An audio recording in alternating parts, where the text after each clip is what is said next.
Hey everyone, this is Trevor Grindle, one of the producers of the Allender Center podcast. We know that rest is of the utmost importance in order to recover from the toll that stress takes on our bodies, our minds, and our hearts. Here at the Allender Center, we are practicing what we teach, and many of our team members are taking reduced work hours and vacation time during the month of July. In that spirit, we are choosing to re-air 3 popular past episodes that center around the theme of rest this month. Even if you have heard these before, we hope that you will take the time to listen, reflect, and purposely make space for rest in your own life.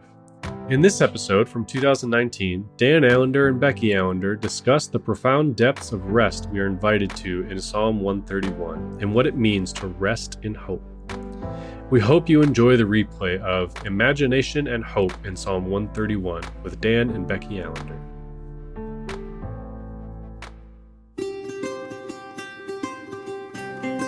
Thank you for listening to the Allender Center podcast. I'm Dr. Dan Allender. And I'm Rachel Clinton Chen.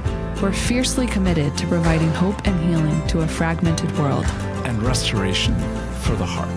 Thank you for joining us. Let's get this conversation started.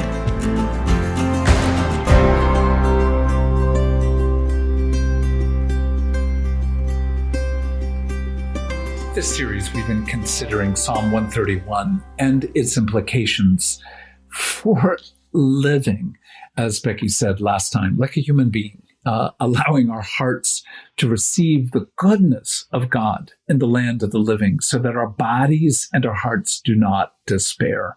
And as we come to a conclusion, we're coming to this final passage. O Israel, hope in the Lord now and forever. And it's a very simple ending, but in many ways, I see it as the verse that in some ways comprehends the entirety of the psalm. If our hope is in the Lord, our character will not be bound to arrogance. If our hope is in the Lord, we will not be bound to disquiet, to living a life of frenzy. But there will be something about the nature of our hope in the Lord that allows us to be able to live a very different life than one that often comes in the context of our individual lives and also this culture. And so as we begin to think about that beginning phrase, O Israel, I just want to say very quickly, what does the word Israel imply? Yes, it's the name of the nation of God, but it actually comes out of the story of Jacob, of wrestling with the angel of God and coming to a point of real humility, but also a point of great desire. And that is Jacob wrestles with the angel all night long. As daybreak comes, he calls out for a blessing. And the angel of the Lord, for whatever reason, doesn't want to be caught in the day. And so touches the very hip of Jacob. And in many ways, he now walks with a limp. There's a lot in this passage, but what I want to come to is the fact that when we say, O Israel, really what we're saying is, oh, those who wrestle with God, those who indeed are naked, cross the Jabbok, enter into a nighttime brawl with someone whom you don't know but has equal power, if not greater, and you wrestle with. It implies for those of us who indeed know something of the manipulative, deceptive, complex inner world of Jacob, also know that our heart's desire is indeed to be face to face with God. So when we begin to talk about hope, it isn't just hope in some kind of mild-mannered, oh, I hope things get better, a whim, a mere fleeting desire. It's really the depths of what our hearts most deeply long for, and that is the very presence of God. So when we talk about hope, when we are wrestling with God, I want to underscore that hope is not easy. For the most part, we're not fond of hope. It is a complex reality. So again, Becky, thank you for joining me. What do you want to say initially about hope? Well, I want to also agree with that of hoping in the Lord God. And I do hope in him, in his word. And I don't know anything greater to hope in than that. And it would, for me, seem very deplete to not have the hope of Jesus.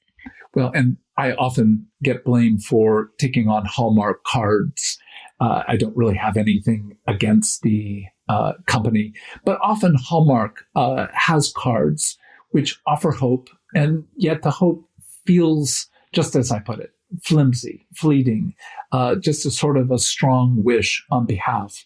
But when we talk about hope, it has a kind of confidence, a strength about it that indeed has an assurance, not necessarily I'll get what I want, but what I want at the very core of who I am, I will receive. And that sense of hope as something that, in one sense, holds the dreams of the deepest part of my heart, that I anticipate with an eagerness to allow me to suffer, that is, to bleed for what it is I dream, and therefore endure, I actually defiantly. So what I've just put words to are 4 core categories that we're going to come back to.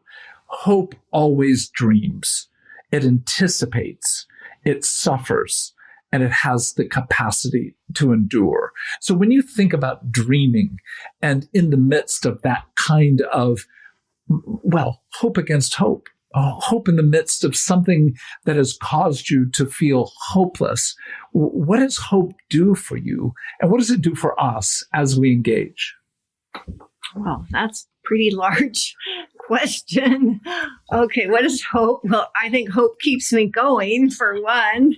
I think hope brings hope. It enlivens me. It makes life worth living, so to speak. Well, when I think about dreaming, in some ways, it is the ability to imagine what is not in the face of what can change. So it isn't just an illusion, a kind of, oh, I just want heaven now.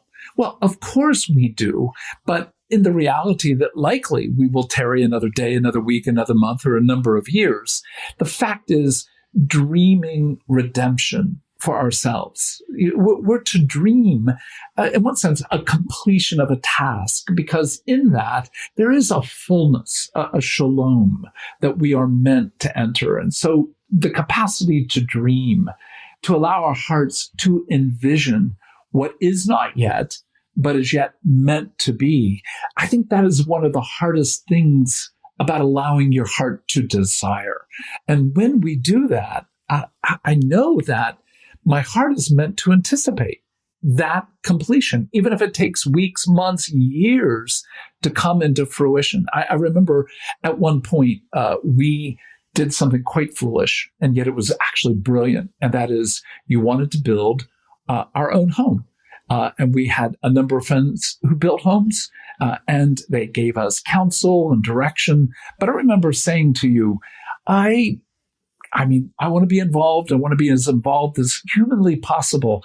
But if you want this dream, it's going to have to be something you take the lion's share to create. And I remember you looking at me like, I don't know, I'm up for it, but you're clearly not going to take it on as your dream.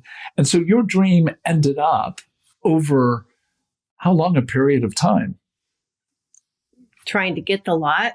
That was almost a year and a half. And then to build 9 months, I guess. Yeah, but even the lot, what did you need to do? Every day for a year and a half, I would call at 8:00 the sales office. Carrie. You called Carrie. I said, "Good morning, Carrie." He said, "Good morning, Becky. Is the lot available today?" "No, it's not." "All right, Carrie, goodbye." So we did that every morning. For a year and a half. Yeah. Do you remember the moment? Yeah, when he said, "It's available. You've got 48 hours before I, let other people at it," which was a horribly not convenient time financially for us. But we went with it. I think it was a dream that we went with. Well, I don't want to critique that. We did go with it, but you went with it. It was far more your dream. And the process, I remember meeting with the architect and the builder, and we began to frame ideas. In other words, a dream has to actually move into an anticipatory process where you start laying out the infrastructure. You lay out something of the plan. And we came to an architectural, I think from your standpoint, the dream turned into a nightmare. And in that moment, you had to step in. Yep, I did. I went to a girlfriend and she looked at the 1/4-inch plans and said, "They're not listening to you. Get on the phone." And she might have even dialed the phone for me in her own house. But yeah, I did have to halt everything because it wasn't looking how I wanted it to look. But the men had a different idea. So it was 3-1. I had to face them down. Well, and that's in part what I mean by eagerness creates. So you dream, and there has to be an eager movement to create. But in the creation, I think most of the hope, whether it's been a book that I've written or a conference that I've planned and then provided or executed, the fact is there's always disillusionment in the midst of that, always a form of suffering that's going to go on as the dream, in one sense, plops in front of you and then requires more as you create. Well, yeah, it just takes on a life of its own. And I think you need to be steadfast and you have to hang on to that initial hope where, you felt you needed to be hopeful to go on. It was the mission.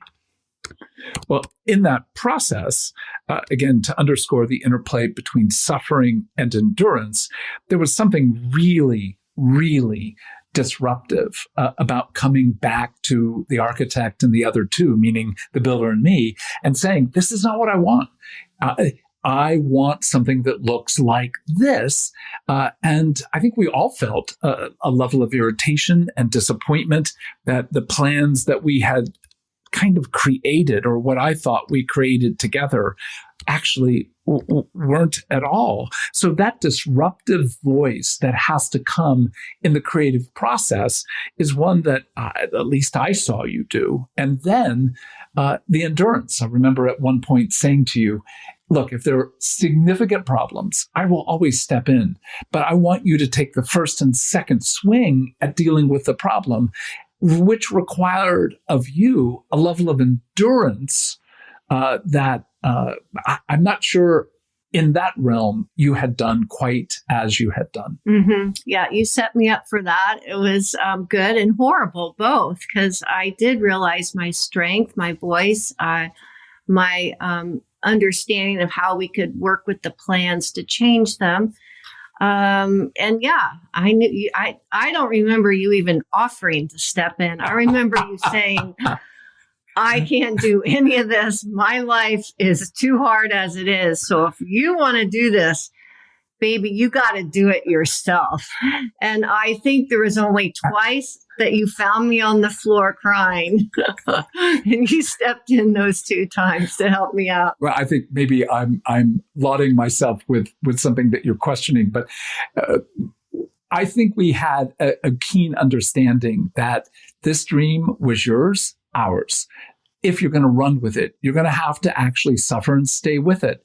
And there are 2 times where it did seem like the baton needed to be passed. But all this, again, to come back to say whether you're building a house, a new business, writing a book, or simply having the dream of your children coming to live more deeply in the things of God, you're always going to have imagination as part of your dreaming. You're going to begin thinking, seeing what the future holds, and then with anticipation and eagerness, beginning to build it, then suffering. Almost always, so hope comes to at least some point of disillusionment where we, in many ways, feel shattered. Again, don't have a naive view of hope, that everything will work out. This is what we're actually being invited by God to. Hope in Him requires our imagination, our eagerness, our suffering, and back to that notion of defiant,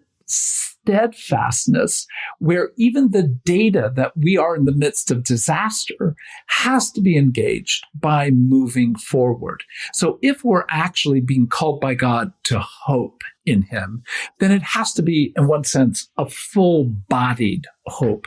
But I want to take us back to what we talked about in our last podcast, and that is, how do you find ways to quiet your own heart and to know calm in a way that actually is part of that way of living out the hope of the gospel, the hope of the goodness of God in the land of the living? And your ways, I think, are different than mine. I've certainly joined you in some, but it hasn't been my primary way. Well, since coming to the Northwest and some of the extremes of darkness and rain that I was feeling, is I found a yoga studio with different teachers, and it allows me to just be strong. I love that each day it's a challenge. I'm becoming more flexible, and I'm building muscle, and I'm perfecting my posture and preventing joint breakdown, all sorts of things which I embody. And in the embodiment of doing these things for what's ahead is like, it's going to be more important to take care of my body from here on out. And that's what I think I'm called to do, given that we're made in the image of God and we live within a body. Then I see that as really, really important of excelling in strength and breath and endurance. And I think it actually does carry over when I'm trying to hold a pose that's really, really hard. I'm realizing I can do this. And so therefore, sometimes in the midst of battle, whether it's people or my own family, I need to be flexible. I need to be strong. I need to have all sorts of postures in my body that allow for wellness to sustain all the days of my life left on earth. Well, and I've done yoga with you, not recently because of the provocation of vertigo when I've done certain poses.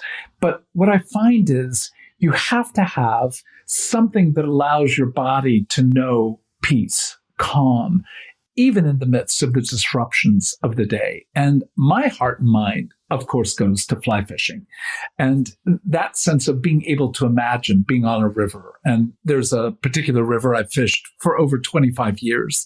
And I know that river. I know about 8 miles of that river, almost boulder by boulder. And in that process of being in a world in which my body feels a great deal of disquiet, I don't know calm, simply imagining being back there this summer, or just being there in my mind becomes one of the ways that my body begins to know hope. And I begin to literally look forward, not just to fishing later this year, but even now imagining the rod moving, the fly being on the water, a fish rising, the process of all that. And again, to say, of course, hope requires suffering.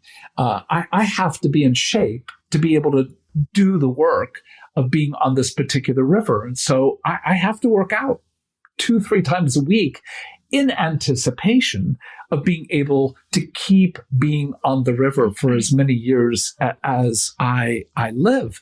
So what holds for you the pleasure of the anticipation of heaven? I think that's in many ways what we're being invited. When the psalmist says now and forevermore, I think he's not only saying now and then a year from now, 2 years from now, but our hope is not only in the moment, but in the process of what redemption will bring when we stand before him face to face. So what gives you a taste of the coming banquet, the glory that will one day be yours in utter fullness? And I think that can be, for some people, a taste of a really expensive but rich Cabernet. I think it can be, a falafel from one of the finest places in the Jewish sector of Paris. I mean, You need to have the imagination of both your body and your soul's imagination taking in goodness. And if you will allow that to be a common practice, you practice yoga as much as you can when we're in town daily, 6 days a week, often 5 to 6 days a week. And I think it holds for you even when you're not in the studio. I don't know if you think about the studio and a pose like I do, the anticipation of a fish rising, but there is a sense in which your imagination is involved even as you think about a pose. Absolutely. Yes. Your imagination, your body, your breathing, you're all encompassed. Your balance, I love that. You're really testing all the muscles and even breathing. I've learned so much just from breathing and health. So I do like it. I love just being with a group of people too and practicing. Well, that is what we're inviting you to. What can you engage today? It could be a bath. Perhaps you won't pick up a fly rod or go to a studio, but there are things you can begin to do that allow you, as Becky said last time, to enter the humanity of your own body and heart. What can you do that allows your heart to be quiet and calm, to not be proud and haughty, to not take on matters too great or too awesome for you? And whatever this psalm is pointing you to, it really is pointing us back to what it is we're most meant to enjoy in relationship with Jesus. Relationship with him is not ethereal. It is not so spiritual that it does not involve the things of this earth and the matters of our heart's greatest delight. The more we participate in that, the more we are going to know peace.